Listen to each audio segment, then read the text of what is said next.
Michael Jackson thrillerii dhaan beekama. BB King thrillerii dhaan beekama. Thriller is gone jedha BB King. Kun konseptii thriller jechuun excite wanta nama godhudha.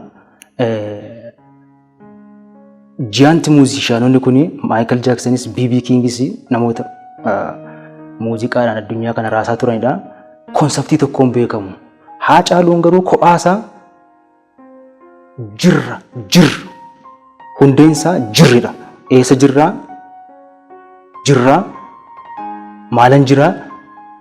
Language productivity dhaan jechuun irraa uumaman iyyuu malee beeziinsaa jirra kan jedhudha.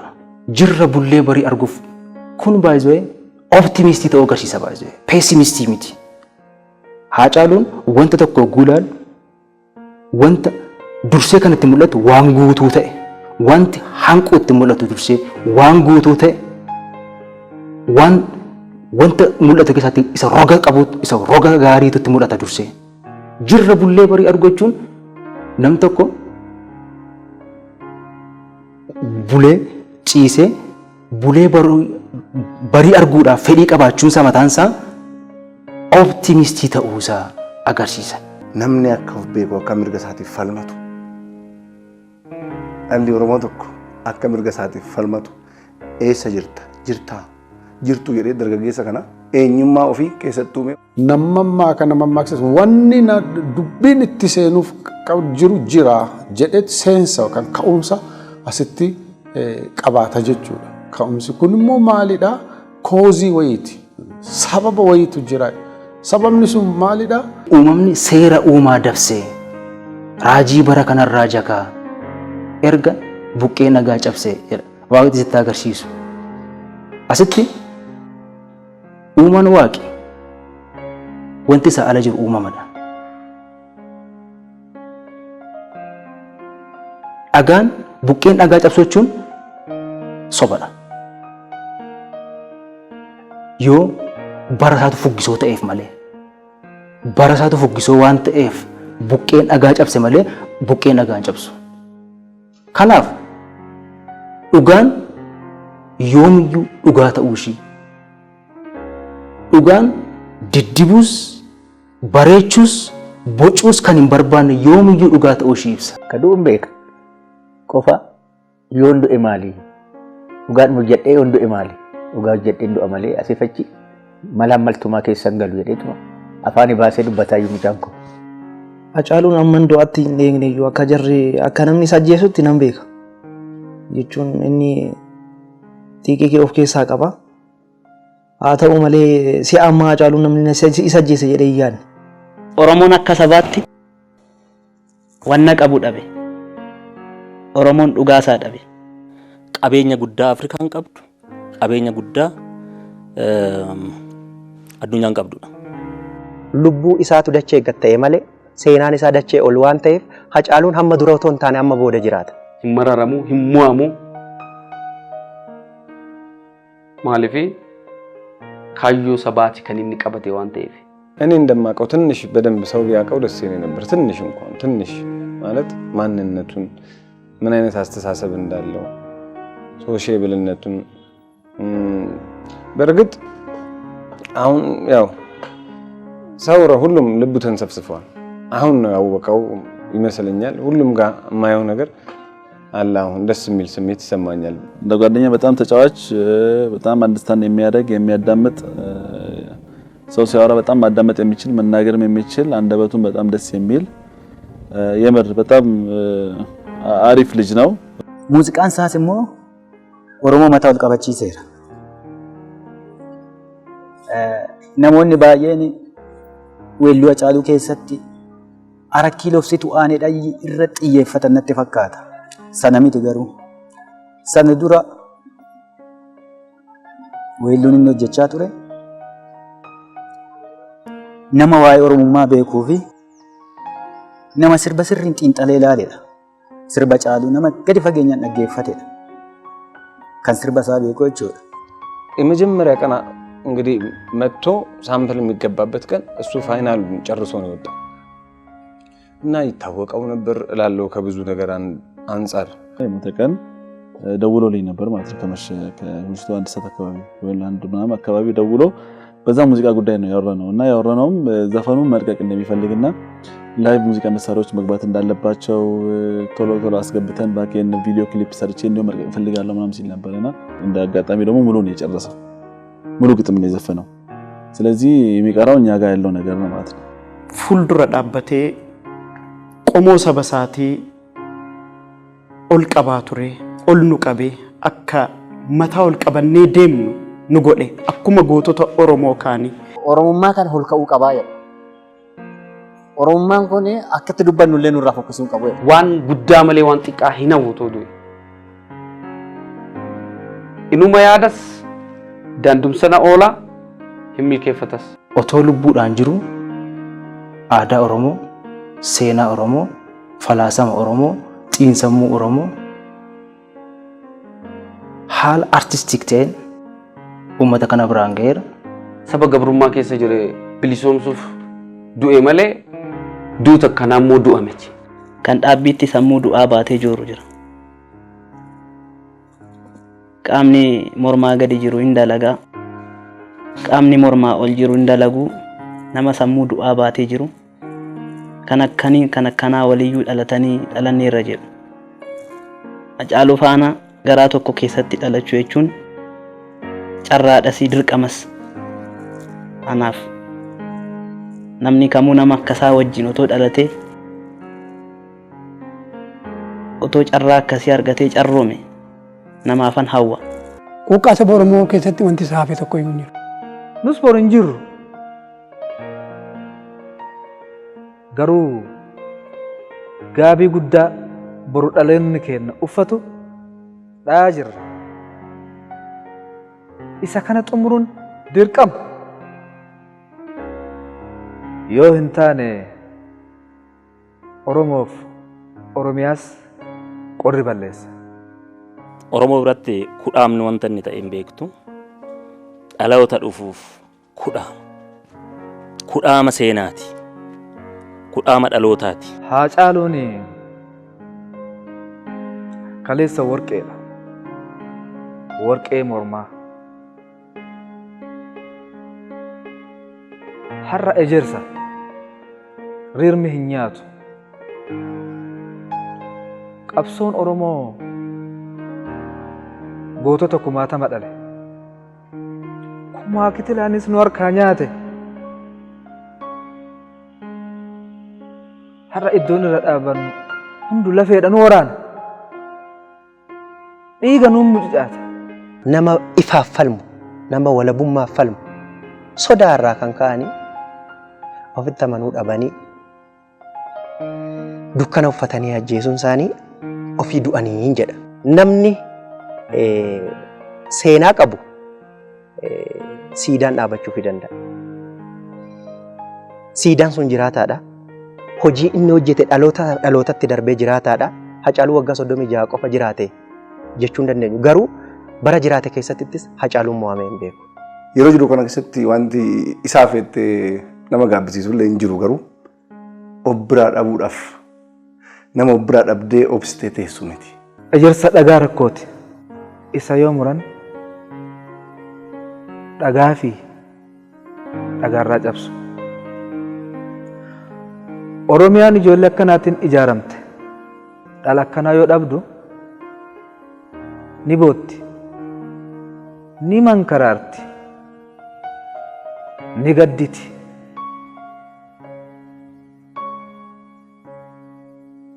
Egeree isiitu gaafii keessa gala.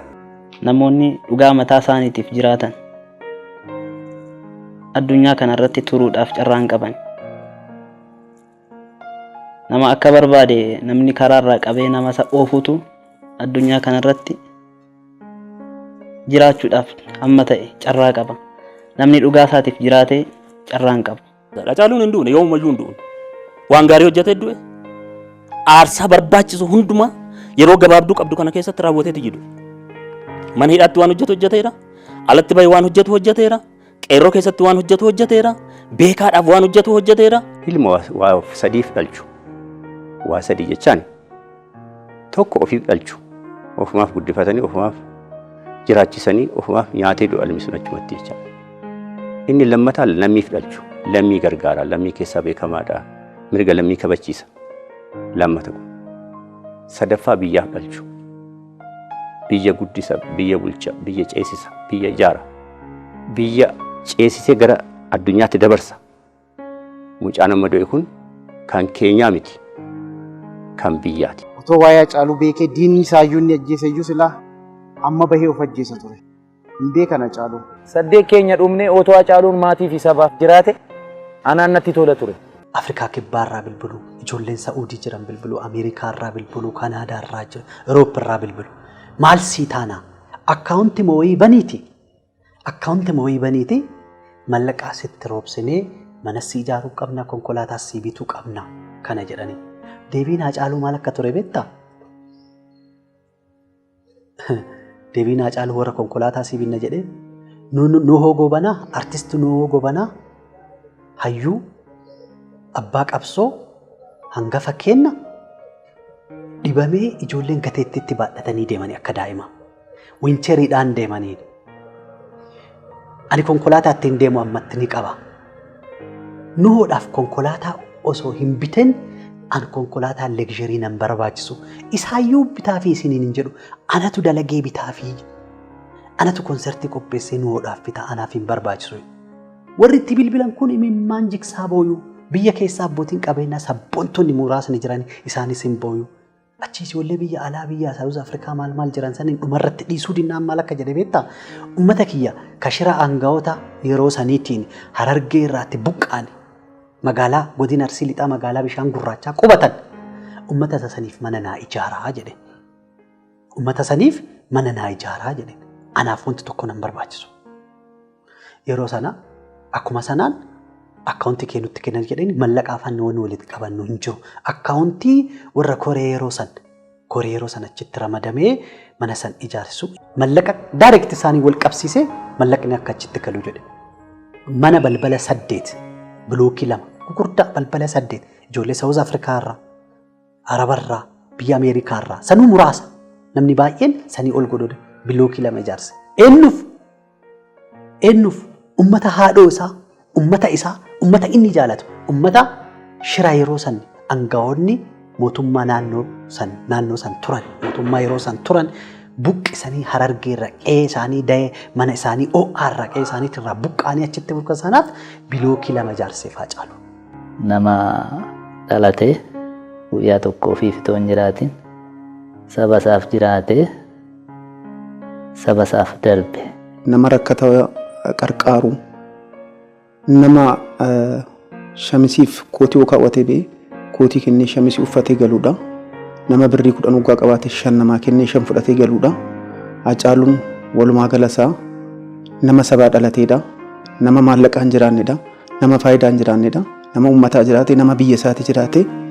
Artistii beekamaa tokko yoo dhibame isatu biratti argamaa, yoo du'e isatu biratti argamaa. Qabsaa'ota gugurdoo tokko, gameessa tokko, warra abbootii qabsootaan isatu biratti argamaa.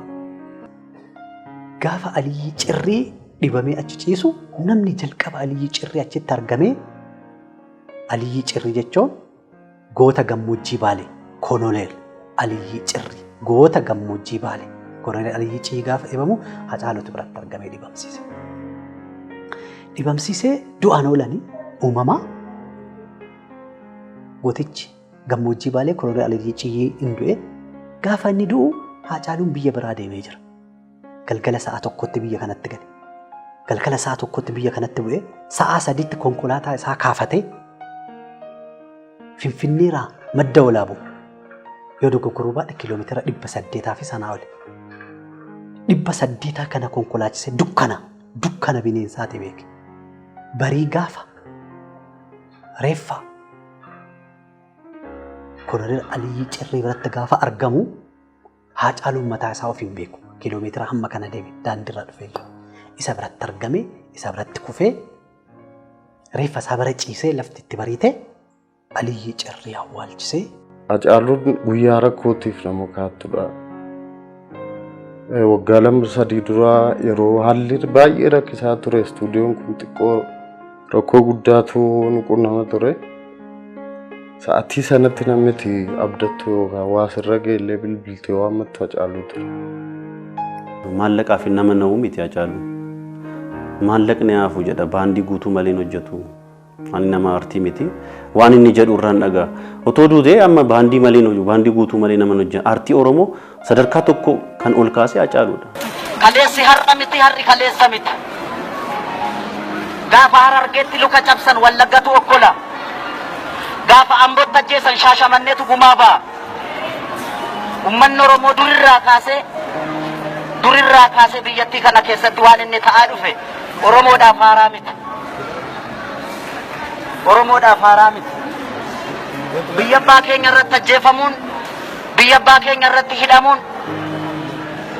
qeef qabeenya keenya irraa biyya abbaa keenya irraa nu godaansisuun nuti namatti darbinee miti.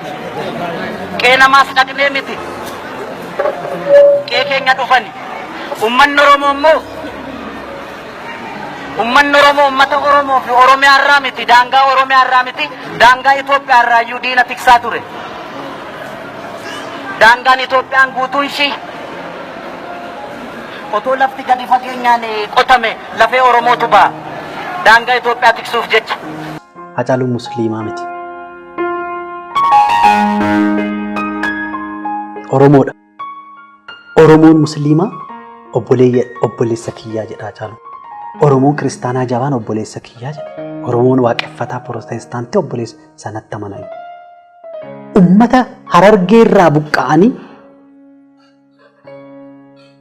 godina Arsii Lixaa magaalaa bishaan gurraachaa qubatan san kan mana bilookii 2 ijaareef balbala 8 ijaareef sana manatti galcheen dhiifne akka aadaatitti galaa isaan barbaachisaa waan jedhuun ji'a Ramadaana keessa wanni Islaamummaa wanni si kaaseef kan uummata maraata Hacaaluu wanni si jedhe ji'a Ramadaana keessa ijoollee tokko jiranii Kumaa Irkoofa kan jedhaman isaanuu ijoollee naannaa Finfinnee naannaa Gooroo Booree Arraabsaa fa'arraa ijoollee buqqa'an. Namni qe'ee isaarraa buqqeetu nama waa'ee qe'ee birraa buqqa'ee beeka. Ijoollee sana mallaquma qabatan akka walitti qabatan godhee Hacaaluun qindeessee sangaa furdifame. Ramadaana sooma isaanii akka ittiin sooma kana hiikkatan sangoolii 11 naabiitinaan jedhu.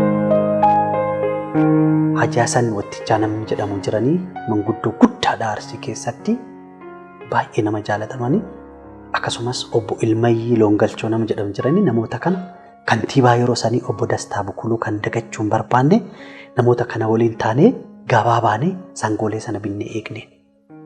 Hacaaluun hiriyoota isaa waayiloota isaa qabatee Finfinnee irraa ka'ee dhufe uummata sanachitti argamee uummanni musliimaa sun uummanni Harargee sun uummanni qe'ee ofii ORraa buqqa'e sun qeessatti nyaata OA nyaatee timiraan lulluqattee sooma kan dabarsu hadda buqqa'ee bakkee kana jira cinaa dhaabadhee sooma isaanii hiiksisuu qaba waan jedhuun biratti argamee soomsisee uummata sana sangaa 11 sangoolee 11 kan furdifaman dhiyeessee bakkee sanatti.